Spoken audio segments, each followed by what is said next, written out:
Welcome back to another episode of the Brown Sugar Cafe podcast, the place where poetry meets conversation. I'm your host, Terrence P. Elmore, and before we get into today's topic, make sure you hit that plus sign so you don't miss an episode.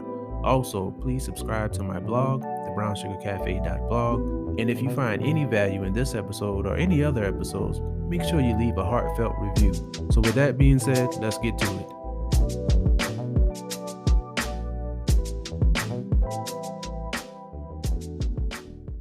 What's up, everybody? Welcome back to another episode. I hope that you all are doing well. I hope that you all are taking care of yourself. And that's going to be the focus of today's episode. But before I get started, just a few housekeeping things.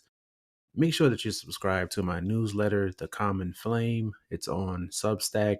You can find me at substack.com/Terrence P. Elmore, and you should be able to find my newsletter there. But for those of you who don't know, I'm a barbecue enthusiast, so I also have another page where I share my barbecue content. It's TW BBQ, and that's T D's and David, U, B's and boy, B's and boy. So please check out my newsletter. And also, I don't mention this often enough, I'm also an author. I've published 3 poetry books. Check those out. They're on my website, they're on my blog page. The description will be there on my website, thebrownssugarcafe.blog. I also do poetry every Wednesday. So if you'd like, I know you're probably sitting there saying, like, man, there's a lot of stuff to look up, but your support is greatly appreciated. If you go to the brownsugarcafe.blog, you can subscribe to that, and I send a poem every Wednesday. So that's separate from the newsletter. The newsletter is a monthly newsletter, even though I didn't do one every month this year, but next year I'm going to do better. It was my first time attempting something like this. So next month's newsletter will be talking about that. But let's get started. So this episode is actually coming from my latest article on my newsletter. And, this time of year, it's the holidays, it's happy holidays for some and not so happy for others, for various reasons. It could be missing a loved one, whether someone passed recently or years ago. Grief hits us at different times, and you can't control grief. Let's just be honest. It can hit you from anywhere. But it seems like during the holidays, that's when these things kick up. And during the holidays is when people experience seasonal depression, which is can be described as SAD, which is seasonal affective disorder, and some people call it the winter blues. So I just wanted to drop in to give you some encouragement, whether you're dealing with grief or whether you're feeling a little different this time of year, because you know it doesn't affect everybody every year. And sometimes it's a compilation of different things that we've gone through during the year that this time of year just we're not feeling it, so to speak. So daylight savings time recently ended and it gets darker earlier. And that can be contributed to your mood change and you feeling somewhat sad, somewhat gloomy, a little irritable, and some people experience a sense of worthlessness. And so I wanted to touch on those things and kind of give you a few signs for you to look for and some ways to combat these feelings. One of them is mood, like I already said before, feeling gloomy, hopeless, irritable, experiencing worthlessness, and sleep. If you have low energy, fatigue, if you're oversleeping, if you have difficulty waking up, that could be a sign that you're dealing with seasonal depression or just feeling the winter blues. The cold outside also contributes to this as well. During this time, it's the holidays, man. You got, Thanksgiving just passed, Christmas coming up, and there's a lot of eating going on from between those two holidays. People are baking more. People are bringing things to the office to share, baked items, donuts, muffins, pies, cakes, you name it. Some people are having potlucks at work. People are gathering more. So this is the time to make sure you kind of watch what you're eating. During this time, if you're experiencing some winter blues or some lows, you could be eating more, especially sweets and carbs. So monitor that. If you notice you've been doing that, kind of take a step back. And, that could potentially lead to weight gain. If you're not trying to gain weight, that could be a negative thing for you. It can make you feel even lower. So make sure you're monitoring that. And another thing is social withdrawal. If you find yourself, having problems with focusing and reduce interest in things that you love, that could also be a sign that you're experiencing the winter blues or some sort of seasonal depression. And by all means, depression is not a negative word that some people make it out to be. I mean, people experience depression on different levels. And, I'm not a professional. So if some of these things that I'm mentioning feel familiar, or if I don't mention anything that feels familiar, reach out to a professional. Never be ashamed of doing that. Those people are qualified to help you, so keep that in mind. But there are some ways that you can combat these feelings, even if you're just, feeling a little off. I have a few suggestions. You can get centered and pray and meditate. Find your peace, find your grounding. Don't just pray, but put some works and some action to your prayers.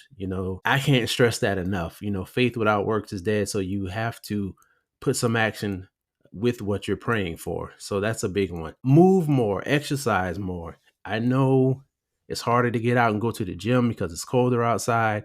Like I said before, it's getting darker earlier. And so you're feeling like, you kind of want to be in the house. Set aside time to be active and exercise. Even if you do things in the house, you don't always have to go in the gym to be active. You could walk around the neighborhood. You can find a track or a park to walk around, but stay active and stay moving. You don't want your body to stiffen up on you. A lot of us sit in chairs all day while we're working. How often are you getting up, standing, stretching? Stretching is a big one too. Make sure that you're stretching throughout the day, or at least in the morning or at night. Keep yourself active. Declutter and refresh. You want to the spaces in your house that you're in the most. You want to start with those. If they're cluttered, that could also clutter your mind. I know it seems trivial, but you've ever had an area that wasn't the neatest, but when you cleaned it up, you felt refreshed and felt new. And when you entered that room again, it was a different experience. So that also helps declutter your mind. So declutter these spaces, refresh these spaces. If you could add a plant, it doesn't necessarily have to be a real plant if you're not good with plants, but add something different to the room. Maybe get a scented candle, a new photo. Just do something to change the atmosphere, and please make sure you declutter. Even other parts of the house that you don't spend a lot of time in, still make an effort to declutter those. There may be some things that you may need to throw out. If you have a lot of clothes, this is the time of year that, you know, people generally get ready for the new year and they're cleaning out their closets and, donating things. So you may have something that you're not wearing that somebody who's in need could be wearing, and try to look for stuff. I know you probably have some summer things and some spring items, but look for some stuff, some winter stuff that you're not wearing and you're not going to wear, and donate those first. Another option, if you don't know anybody who is in need, or you're not comfortable donating to certain organizations, you could resell those items. So that's something to keep in mind as well. I spoke on this earlier. Mind your diet, eating sweets, eat more fruits and vegetables, eat more green leafy vegetables, eat more things that are good for your body, and cut back on the processed foods. I know those are easier to grab, but try to work in some fresh fruits and vegetables here and there, and stay hydrated. I know staying hydrated is something we don't talk about during the cold months, but we still need to stay hydrated during the cold months as well. We usually focus on that when it's very hot outside, when it's hot outside, because you don't want people passing out, you don't want to get overheated, but your body still needs to be hydrated. So keep that in mind. Stay connected. Stay connected with family and friends. If your family and friends don't live close to you, you can't visit them, maybe set up some FaceTime calls, some video calls, check in with those people. And speaking of checking in, check in with your strong friends. Don't always assume that your strong friends are okay. Like, your strong friend needs to hear from you too, especially if they're always checking on you. I know I talk about that a lot on this podcast, but that's very important. Check on your strong friends.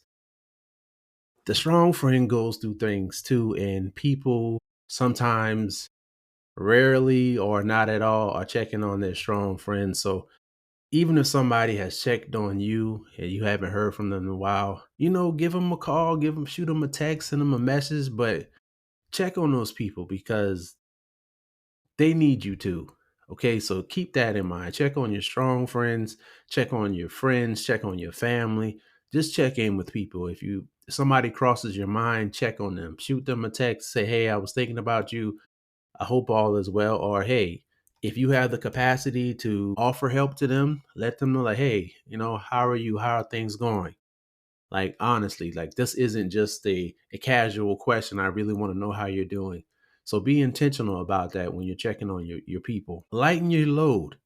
If you have chores to do like cleaning, washing dishes, loading the dishwasher, cleaning various parts of the house, if you can afford to, hire somebody to take some of that load off.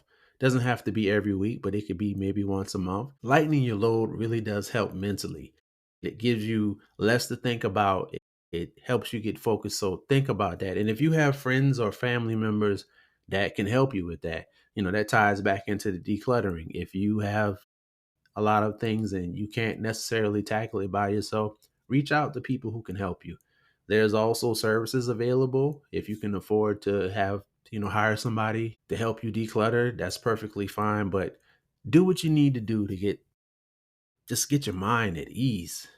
I mean, these are things that sound very simple, but you'd be surprised with what applying these things, at least one or two of these things will do.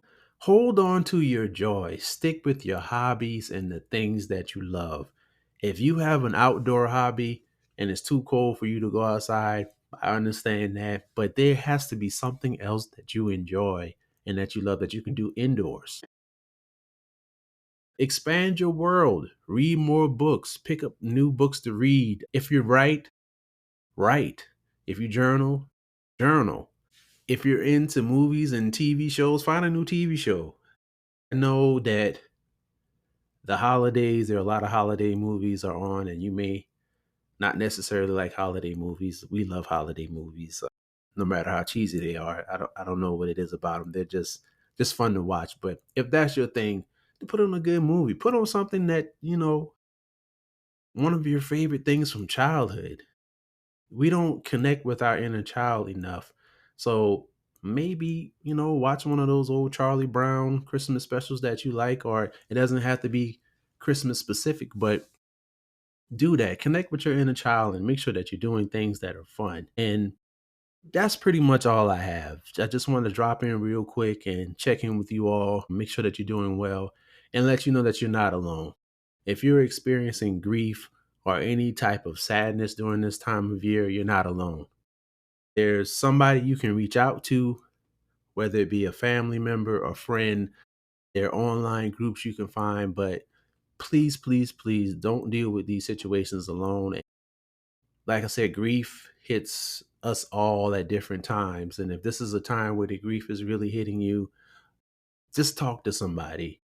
Find a way to just let things out in a healthy way. It's not good to just keep these things bottled up. And, some people, you probably can't talk to some people about certain things because it seems like they get annoyed and it's like, oh, here you go again. But you can find somebody, reach out to somebody and just express your heart and how you're feeling. You know, you're not alone. You don't have to tackle this alone. Just remember that. Like I said, I just wanted to drop by and give you all some encouraging words. If you want to read this in its entirety, the link to my newsletter will be in the show description. So check that out. Also, make sure you subscribe. Thank you. Thank you, for listening to this episode and any episode that you've listened to. I really appreciate that. I'm in my fifth season and I must say that I have been enjoying this. This is something that I enjoy doing. So I'm so appreciative of the feedback that I've gotten from everyone, and I'm looking forward to continuing the rest of the season. I hope you're enjoying the season so far. And as always, remember, keep pushing forward.